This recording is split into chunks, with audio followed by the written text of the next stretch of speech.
Middle east లో war continue అవుతూనే ఉంది. దాడులు ప్రతి దాడులతో పశ్చిమాసియాలో నిప్పుల వర్షం కురుస్తోంది. తాజాగా మిడిల్ ఈస్ట్ లోని అమెరికా సైనిక స్థావరాలపై ఇరాన్ దాడులు చేస్తోంది. ఇరాక్ రాజధాని బాగ్దాద్ లోని అమెరికా రాయబార కార్యాలయం, బాగ్దాద్ లోని హోటల్, దక్షిణ ఇరాక్ చమురు క్షేత్రం లక్ష్యంగా ఇరాన్ డ్రోన్, రాకెట్ల దాడి చేసింది. 2 డ్రోన్లు ఎంబసీ ప్రాంగణంలో పడి మంటలు చెలరేగాయి. ఎంబసీలో ఉన్న రక్షణ వ్యవస్థలు డ్రోన్లను అడ్డుకోలేకపోయాయని ఇరాక్ ప్రభుత్వ అధికారులు తెలిపారు. అటు ఈ ఘటనలో 4 చనిపోయినట్లుగా అధికారులు తెలిపారు.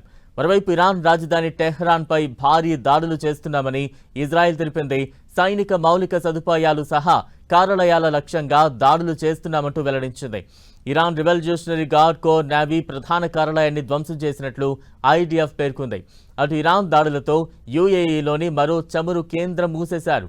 యూఏఈలోని షా చమురు కేంద్రంలో కార్యకలాపాలు నిలిపివేస్తున్నట్లు అక్కడి అధికారులు తెలిపారు.